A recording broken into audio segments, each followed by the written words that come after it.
ખેડૂતોના સહકારથી, સરકારના સહકારથી અહીંયાની જે લોકલ ટ્રાઇબલ જે પબ્લિક હતી તેના ઉદ્ધાર માટે એક સંસ્થા ઊભી કરેલી સરકારે અને ખેડૂતોએ ભેગા થઈને એ 1998ની સાલમાં એનો પાયો નખાયો અને ત્યારથી બાંધકામ થયું, ચાલુ થઈ અને 2007માં એ બંધ થઈ અને એ ઘણું ખોટું થયું છે.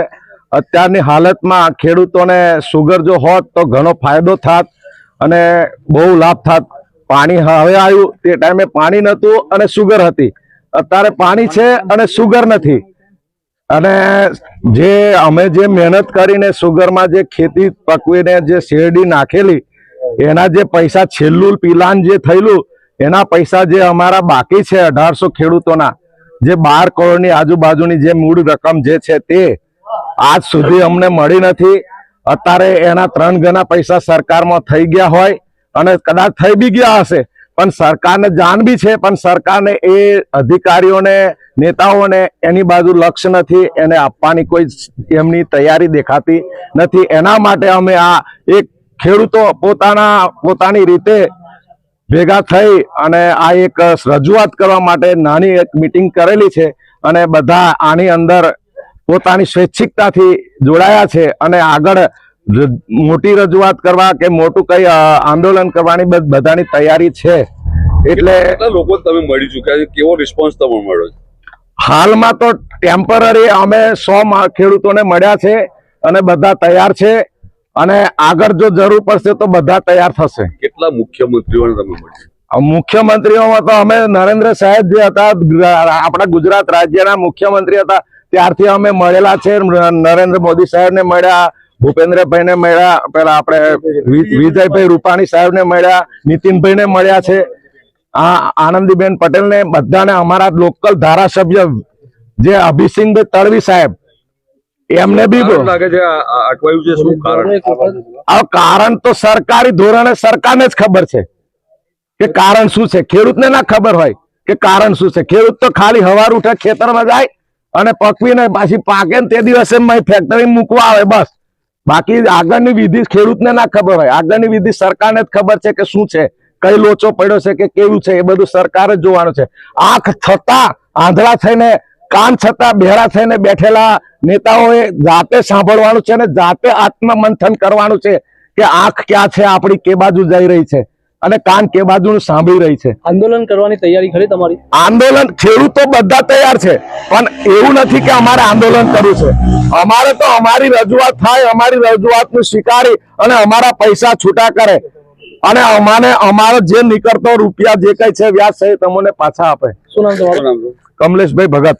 ઓકે, કમલેશભાઈ.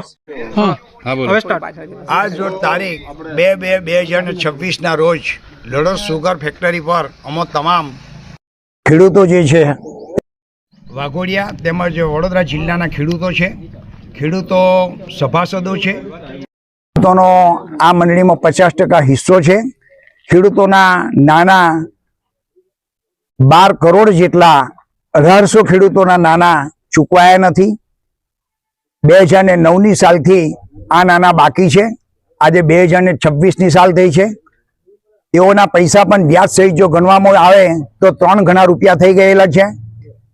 આ રીતે જો ખેડૂતોને પોતાનો મહેનતનો પૈસો ન મળે તો ખેડૂતો પાયમાલ થઈ જાય અને આ ખેડૂતોને જે પૈસા જે છે તેના હકનો પૈસો છે. આ કોઈ નાણાકીય ભીખ નથી કે જેથી ખેડૂતોને ભીખ માંગવી પડે, પણ ખેડૂતની મહેનતનો પૈસો છે અને એને કાયદાકીય રીતે એને મળવો જોઈએ એ પણ જરૂરી છે. સરદાર કોઓપરેટિવ સેન્ટ્રલ કોઓપરેટિવ બેંકની અંદર રૂપિયા ખેડૂતોને જે આપવાના જે છે તે જમા થયેલા છે પણ ખેડૂતોને આજ દિન સુધી પૈસા આપવામાં નથી આવતા. કયા સંજોગોને કારણે આ ગાડું અટક્યું છે તે કોઈ ખેડૂતને ખબર નથી.